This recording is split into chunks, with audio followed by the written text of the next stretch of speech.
जदि आपण आज सुना किणवा योजना करुँच चाहूँगी तेज प्रथम जाणी नियंतु आज सुना दर केते अछि। आज भारतीय बजार में 24 कैरेट सुना 1,30,880 टंका रही। सेहीपरि 22 कैरेट सुनार दर 1,19,700 टंका छुई। राजधानी भुवनेश्वर में 24 कैरेट सुनार मूल्य 10 ग्राम पिछा 1,30,580 टंका रही बेले 22 कैरेट सुनार मूल्य रही 1,19,700 टंका। सेहीपरि मुंबई में 24 कैरेट मूल्य 1,30,880 टंका और 22 कैरेट मूल्य 1,19,700 टंका रही। नुआदिल्ली में 24 कैरेट मूल्य 1,30,730 टंका और 22 कैरेट 1,19,880 टंका रही। दक्षिण भारतर प्रमुख सहर चेन्नई में 24 कैरेट मूल्य 1,31,570 टंका छुई और 22 कैरेट 1,20,600 टंका रही।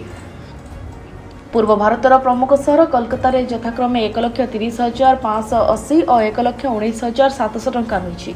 अन्यपटे रूपा मूल्य किलो पिछा 1,91,000 टंका होइछि। ब्यूरो रिपोर्ट, जेबीआर समाचार।